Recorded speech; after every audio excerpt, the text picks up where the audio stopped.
Vamos lá, começar mais uma aula de literatura. Hoje é sexta-feira, dia 22 de maio. Provavelmente segunda-feira vai ser feriado, né? Você já ficou sabendo? Mas ainda não tenho Sim. nada definido ainda pelo pessoal da escola. Mas a gente tem que seguir o Estado, né? As normas do Estado. Prontinho? Quando você tiver pego o caderno, que a Pronto. você não tem, né? Aham. Então tá, beleza. Não tem problema não. Hoje, Bia, a gente vai falar sobre esse assunto aqui. Vou mostrar aí na tela para você colocar aí também como título, tá bom? Compartilhar. Parte da tela, compartilhar o som no computador. Aí, a gente vai falar sobre a literatura contemporânea do Brasil.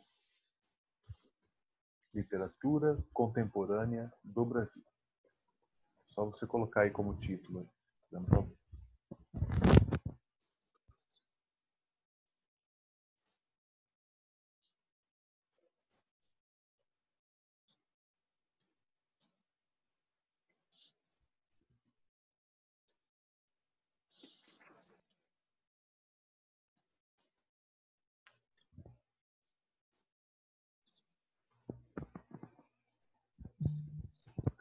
Pronto? Pronto.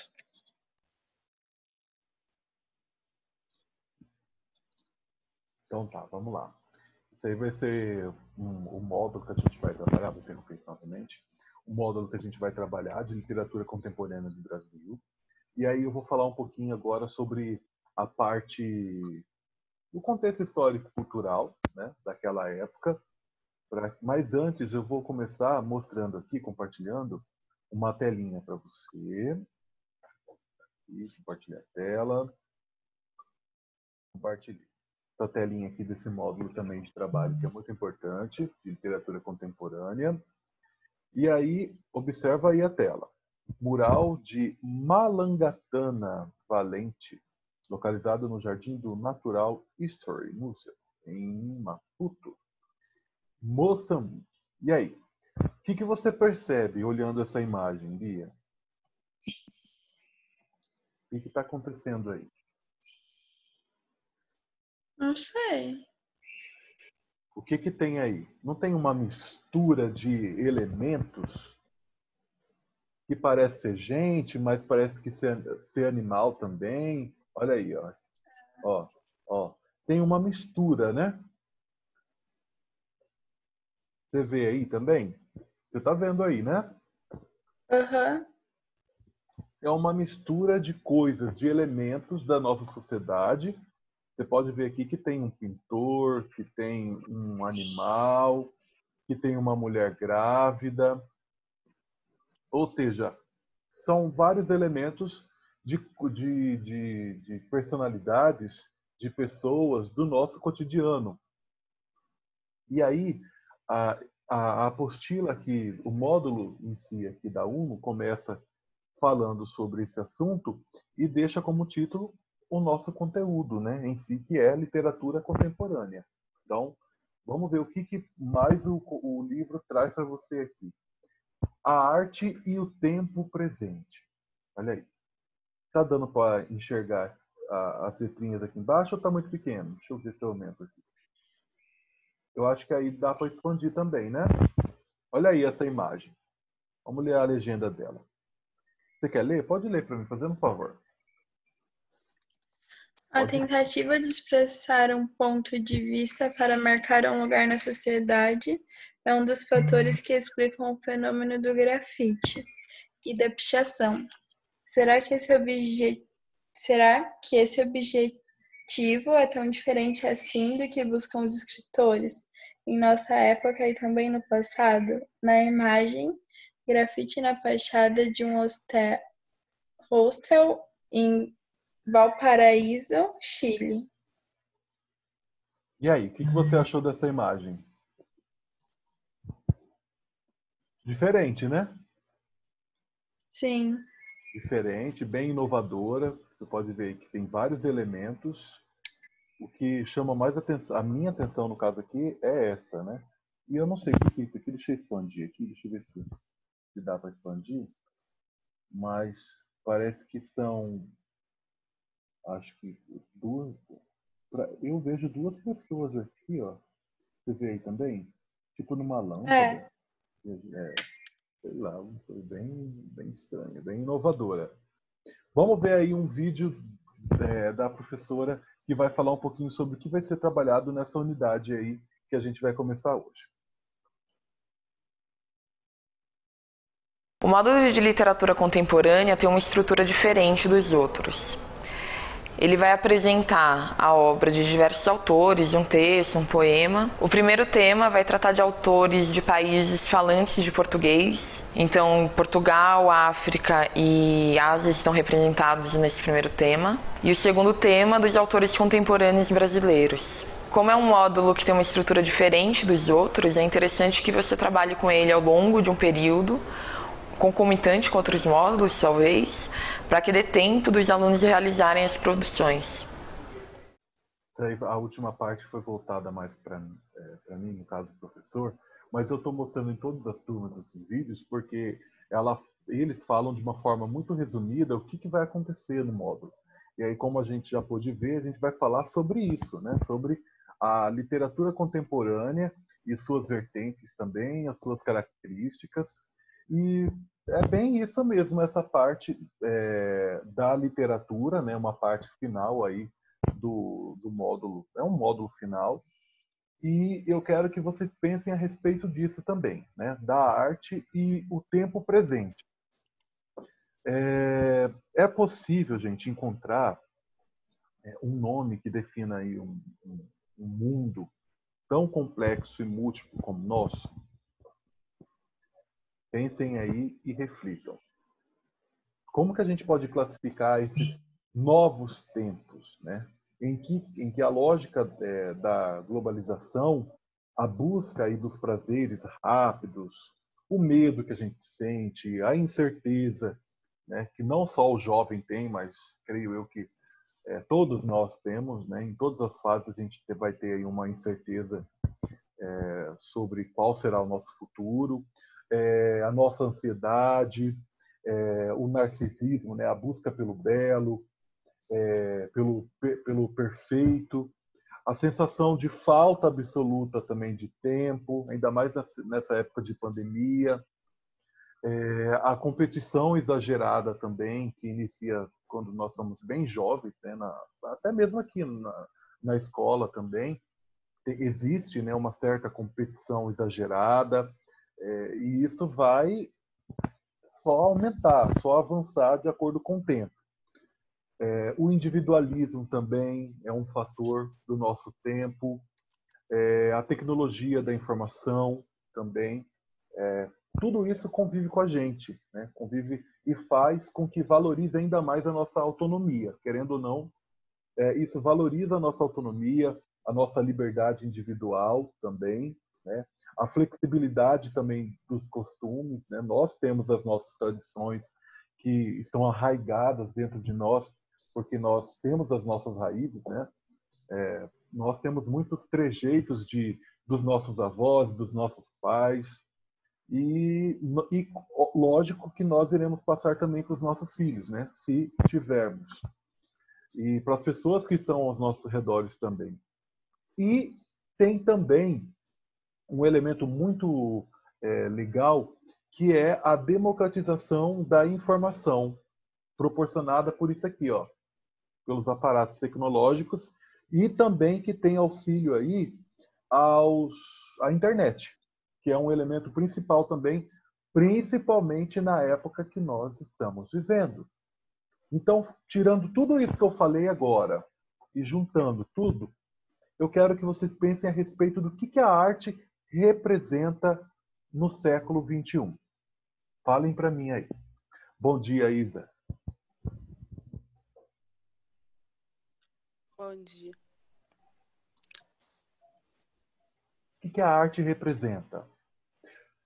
Grafite, o trabalho dos grafiteiros, é um tipo de arte? Sim. Inovadora, né? Uhum. Muito inovadora. E a arte das palavras, hein? que vocês pensam a respeito?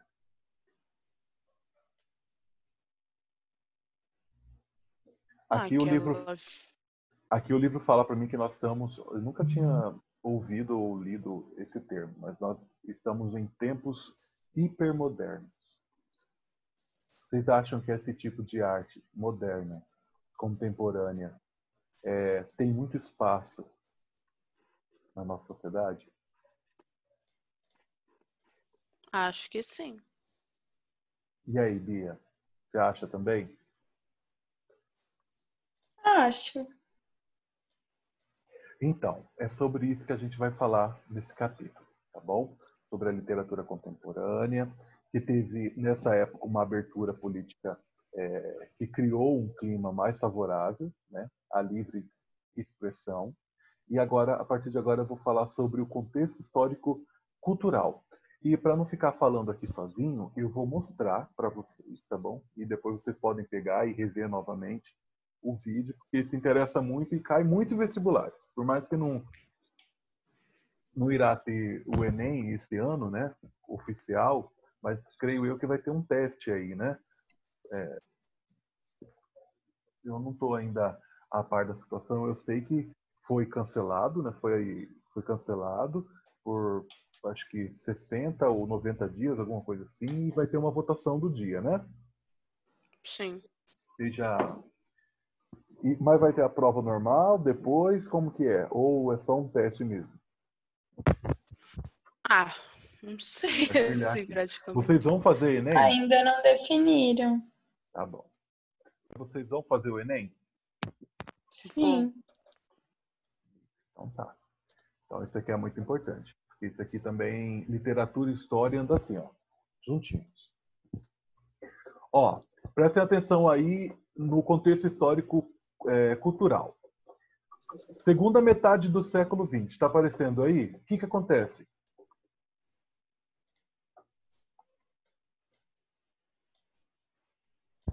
Está aparecendo na tela? Tá. E aí, o que acontece na segunda metade do século XX? A Guerra Fria divide o mundo em dois blocos, capitalista e comunista. Pronto. Então tem aí a divisão do mundo, né, em dois blocos. Tem aí o lado capitalista e o lado comunista. Tem aí a divisão aí dos países Estados Unidos e União Soviética, que disputam o domínio da tecnologia atômica. Vocês já estudaram isso em história, né? Sim. Então, qualquer coisa é só revisar lá com o professor de história. Estados Unidos rompem ligações com Cuba, que se alia a quem? A União Soviética. O que acontece em 61? Construção do Muro de Berlim. A construção do Muro de Berlim. E vocês sabem por que construiu o Muro de Berlim? Para dividir a... Para dividir. Para dividir o quê? Calma, eu esqueci. Professor, dia 22, sexta-feira, não é nem 9 horas da manhã, você está perguntando sobre essas questões, né? Gente, Muro de Berlim foi uma barreira física. Estou lendo da internet, tá? Barreira física. Ah, tá. É uma barreira física construída pela República Democrática Alemã durante a Guerra Fria, tá bom? Separava aí a Alemanha Oriental, incluindo Berlim Oriental, que era parte da fronteira alemã. Muro de Berlim. Legal. 68. O que acontece em 68?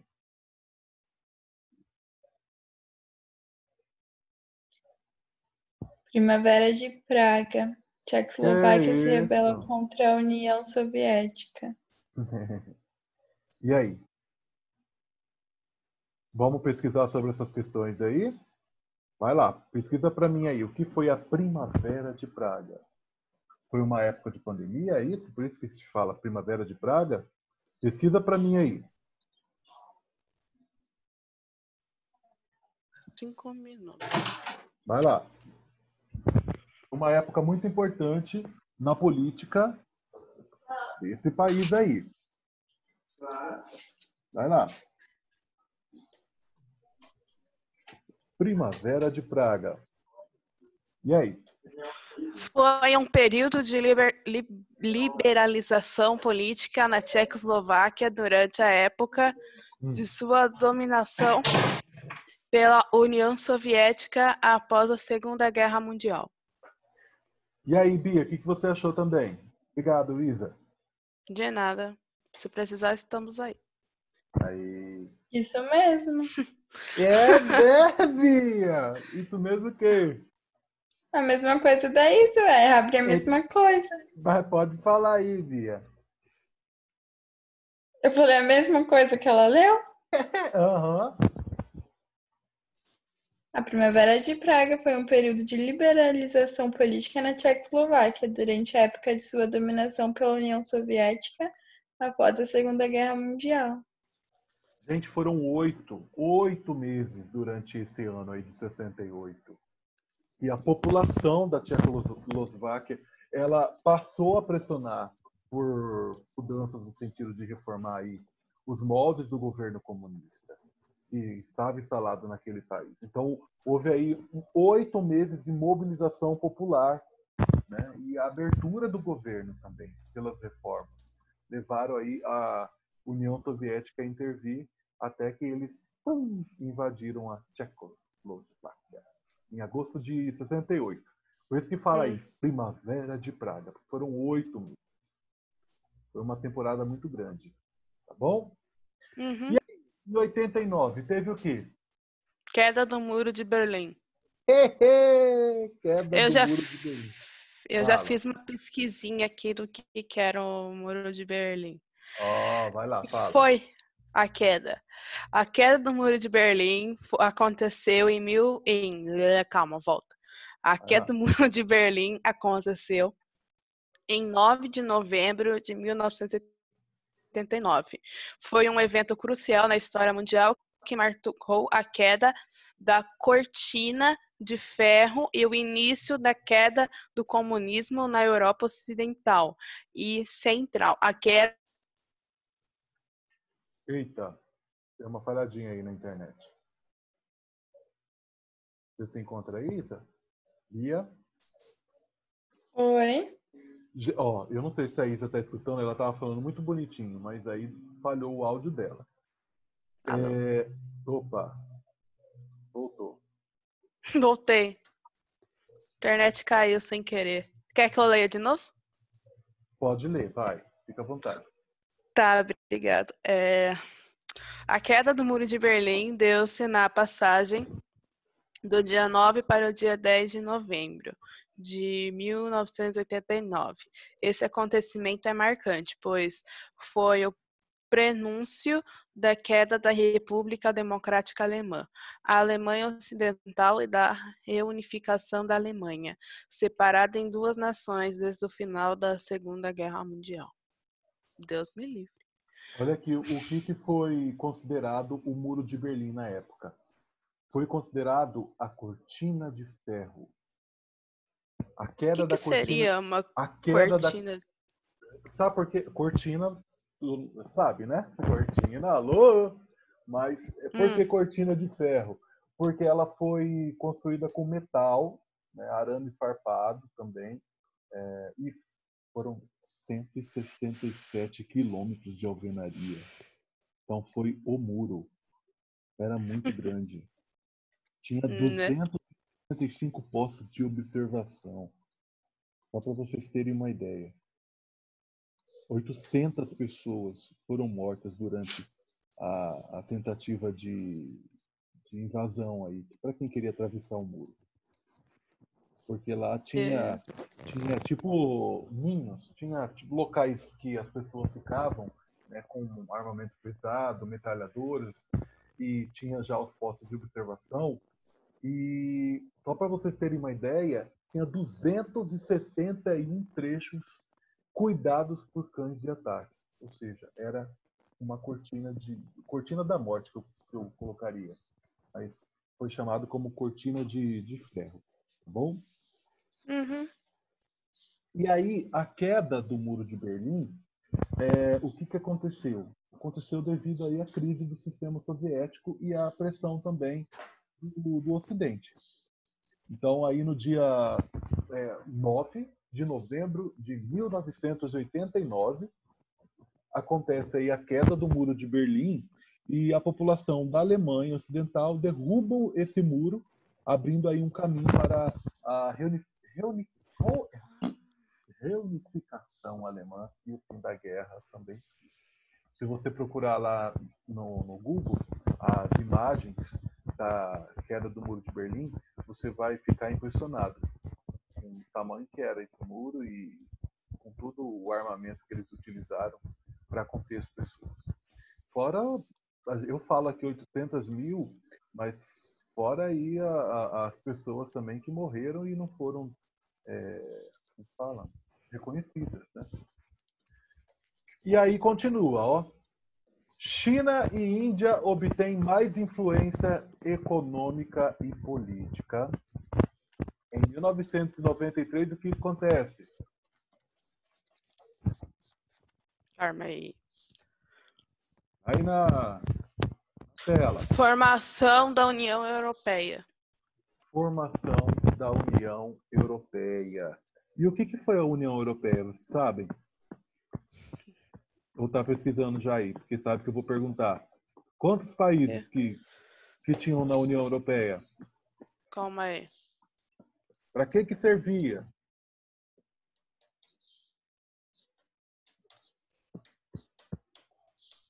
Bia, vamos pesquisar aí também, dona Bia.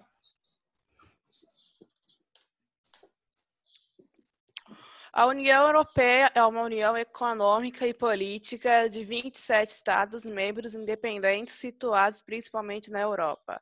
A UE, que é a União Europeia, tem as suas origens na Comunidade Europeia do Carvão e do Aço e na Comunidade Econômica Europeia, formada por 6 países. Esses 6 países são, deixa eu ver aqui, tem um mapa aqui, tem bonitinho aqui. Tem como mostrar na tela aí? Eu interrompo meu compartilhamento e você coloca aí na tela. Na verdade, calma aí. Deixa eu ver aqui. Ah, tá aqui, ó. Os países são Alemanha, Áustria, Bélgica, Bulgária, Chipre, Croácia, Dinamarca, Eslováquia, Eslovênia, Espanha, Estônia, Finlândia, França, Grécia, Holanda, Hungria, Irlanda, Itália, Letônia, Lituânia, Luxemburgo, Malta, Polônia, Portugal, República Tcheca, Romênia e Suécia. Legal. Então já deu mais de 6 países, né? Mas Opa. tá contando os países e os 27 estados. Gente, para vocês verem, a União Europeia tinha até bandeira. Tinha bandeira, tinha hino. Tem o Dia da Europa, que é no dia 9 de maio, ou seja, já passou. E tinha também um lema.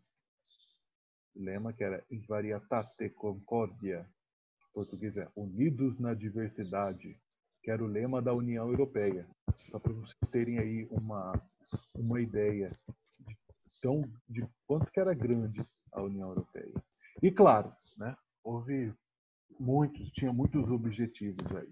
Mas a principal dela, gente, era promover a unidade política e econômica da Europa.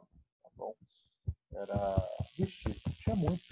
Promover a unidade política, econômica da Europa, melhorar as condições também de vida, né, do pessoal, condições de trabalho, melhorar as condições de livre comércio, reduzir desigualdade, nossa, muito. E claro, proporcionar aí um ambiente de paz, harmonia e equilíbrio na Europa. Bom? Okay. Bom, vamos lá, continuando. Brasil, o que está acontecendo no Brasil? Já tinha nascido, hein? Estava com 3 anos já. Oh, Deus. Vai lá.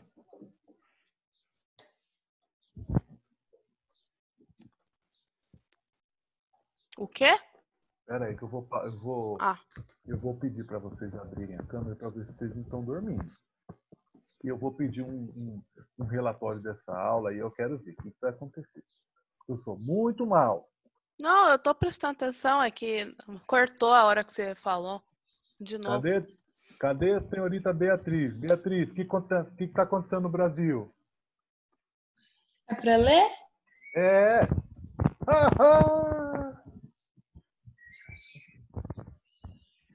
O fortalecimento do operariado permite o surgimento de forças políticas. Ó, isso aqui é importante, hein?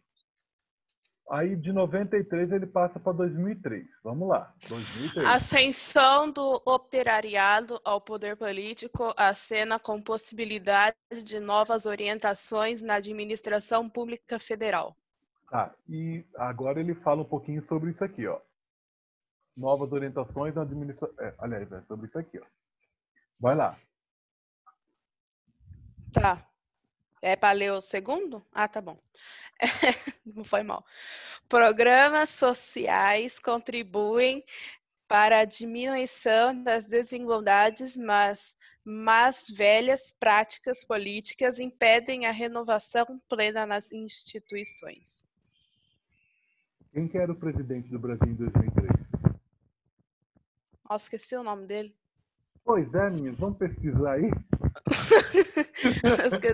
Esqueci mesmo, né? Brincadeira.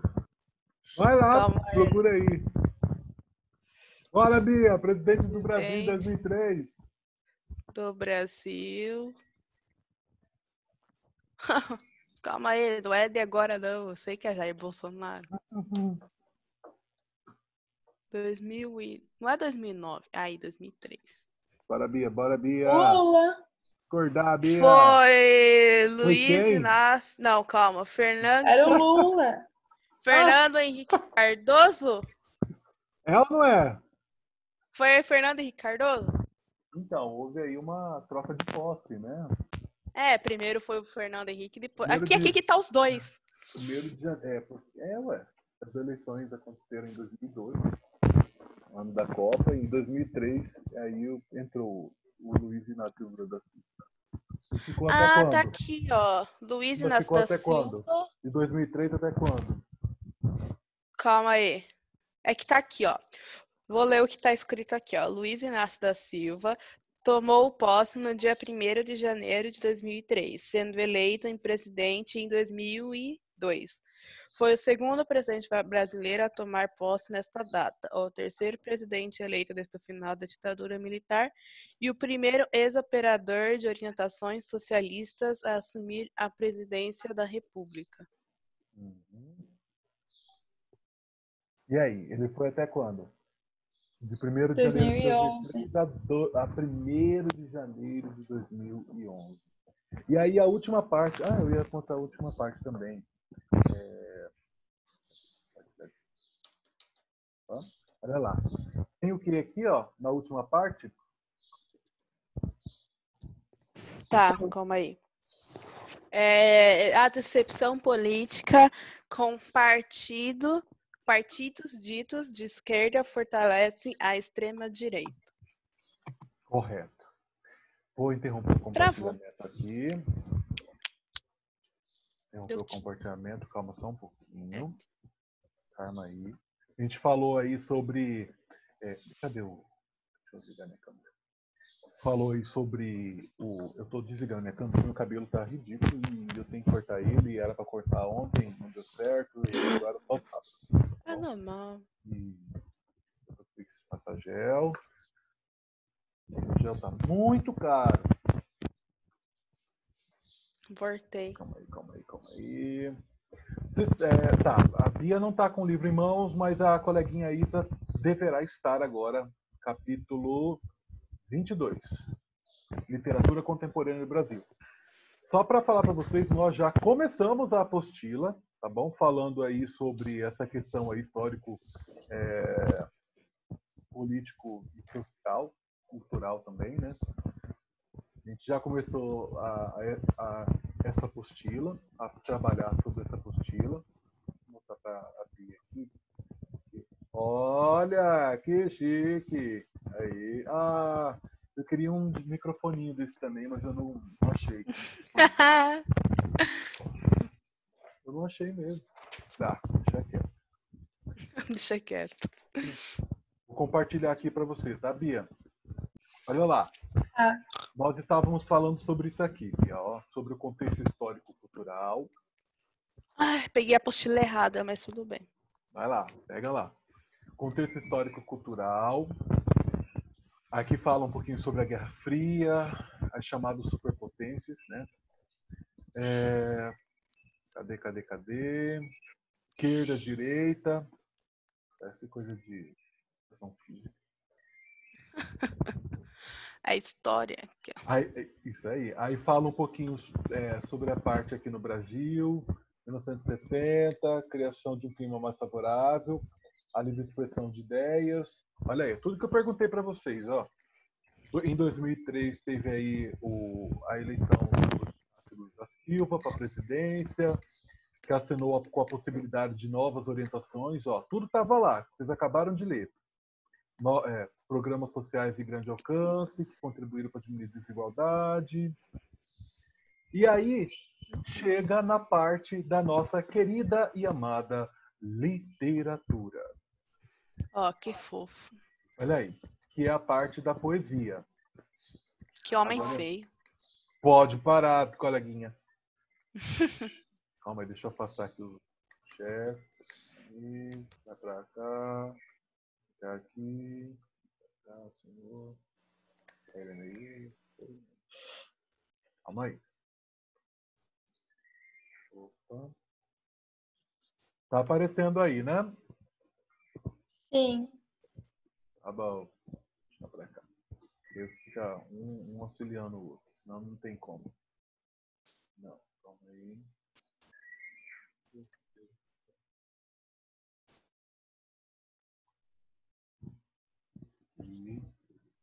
Beleza. Então, a partir de agora, nós iremos falar sobre o campo da poesia. Olha aí, começa assim, ó. A marca da poesia brasileira contemporânea é, por um lado, a recusa de enquadramentos nas convenções estéticas estabelecidas. E a gente estava vendo lá, né, no capítulo, nos módulos anteriores, né? Lembram do modernismo? Sim. Então, beleza. Por outro lado, é possível reconhecer dois movimentos distintos, um de expansão, um de concentração. E aí, eu falo aí para vocês que o movimento de expansão tinha a presença de longas narrativas poéticas. Então, coloca aí do lado da sua apostila aí, coleguinha Isa, e a Bia tá só vendo, né? Porque não tem apostila ainda. Eu quero terminar logo esses módulos para a gente começar com o R22, porque aí todo mundo vai ter apostila. BBA. Colocou aí, Bia? Isa?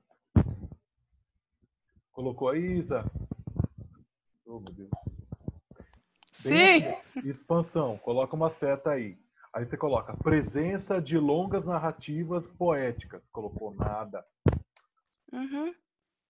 Presença de longas narrativas poéticas. E aí, quando ele fala de concentração, ele está falando do movimento minimalista. Movimento de concentração, coloca aí, minimalismo. Refere-se a esse movimento, minimalismo. Enquanto o de expansão tinha a presença de longas narrativas poéticas, que a gente está falando aqui de poesia, por outro lado, o movimento de concentração era um movimento minimalista. Por quê? Porque ele tinha tendências a uma linguagem mais enxuta, mais contida, mais sintetizada, resumida. Coloca aí, hein? Pronto? E aqui ele vai descrever, ó, um por um. Aqui ele fala sobre o movimento de expansão. Cadê? Dá um exemplinho aqui. Deixa eu pular para outra parte aqui. Eu já acabei de falar. Vai ter aí alguns exercícios para vocês fazerem. Aí lá na outra página, ele fala também novamente aqui sobre o movimento de concentração. Vou repetir novamente para vocês, hein? O movimento de expansão é um movimento que tem a presença de quê? De longas Narrativas. Narrativas, é de isso aí. longas narrativas Tinha poéticas. esquecido o nome. Aí, você não está colocando aí, Isabela? Não, é que eu esqueci a palavra. E o movimento de concentração é um movimento que trabalha o Minimalismo. minimalismo, porque a linguagem vai ser mais enxuta, a linguagem vai ser mais contida. Então, isso aqui eu já falei, tá de boa. Vai ter aí alguns exercícios para você fazer, Isa. Opa, tá terminando nosso tempo aqui. Mas antes, olha aí, ele vai destacar 4 poetas. Tem aí o José Paulo Paes. E aí eu quero que você coloque aí do lado aí, Isabela. Não sei se vai dar tempo. O José Paulo Paes trabalha, coloca aí, Isa, sensibilidade. Uhum. Tá Grifa, escrito, eu grifa. grifei. Sensibilidade, humor, emoção, até sugestão visual. Grifa para mim aí.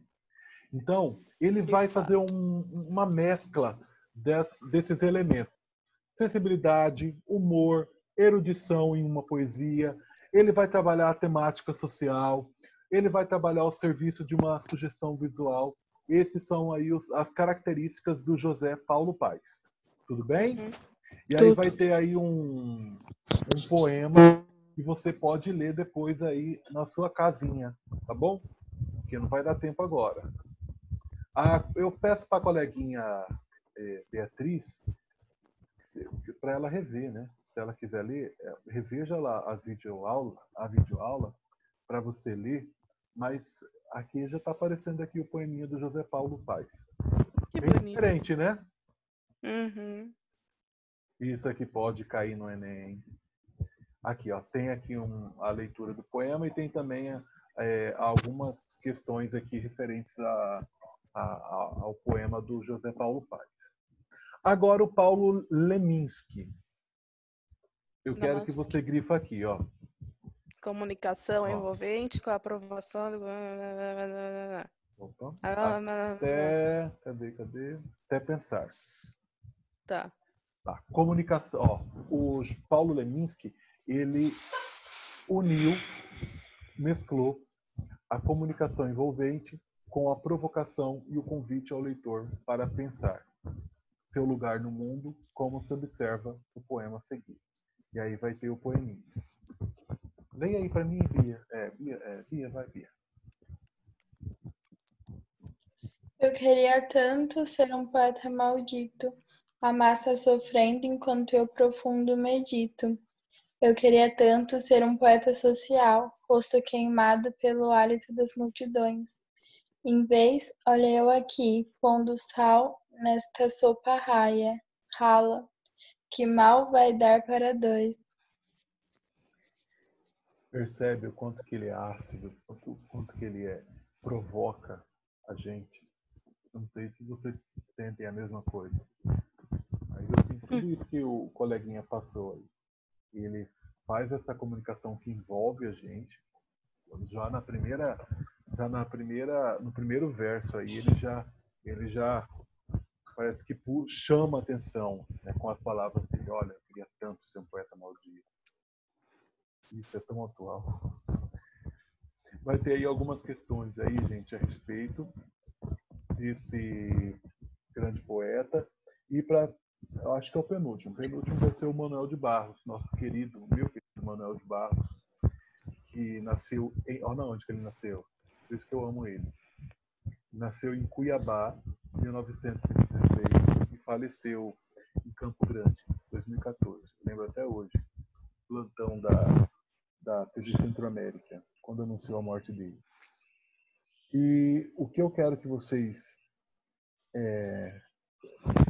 grifem aí na apostila do Manuel de Barros é esse aqui, ó. Aqui.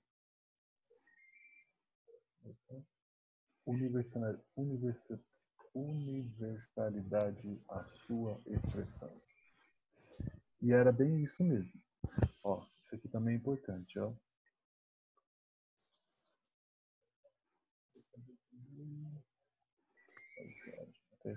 Ó, leia para mim aí, coleguinhas. Eu? Parte Tá. que eu grifei. Pode ser. Regionalista pela ambientação rural de seus poemas, muitos dos quais foram inspirados pela paisagem da região do Pantanal mato-grossense. Ele tem uma universidade e sua expressão. Correto. Universalidade a sua expressão. Vocês conhecem Manuel de Barros? Não. Agora já Não. conhecem, né? Uhum. Tem um trabalho dele que eu gosto muito, que são poemas concebidos sem pecado. E quando tiverem um tempinho para ler, é só pesquisar lá na internet. Eu acho que se não tiverem bloqueado, mas são algumas das obras dele publicadas, né? E ele tem vários prêmios recebidos aí. Em 2002 ele recebeu o prêmio Jabuti de Literatura na categoria Livro de Ficção, com uma obra dele chamada O Fazedor de Amanhecer, que retratava muito bem aí essa questão aí que o livro aborda, né, em questões na inspiração principal dele, que é a região do Pantanal, Mato Grosso. Uhum. Deixa eu ver se eu acho outra coisa aqui.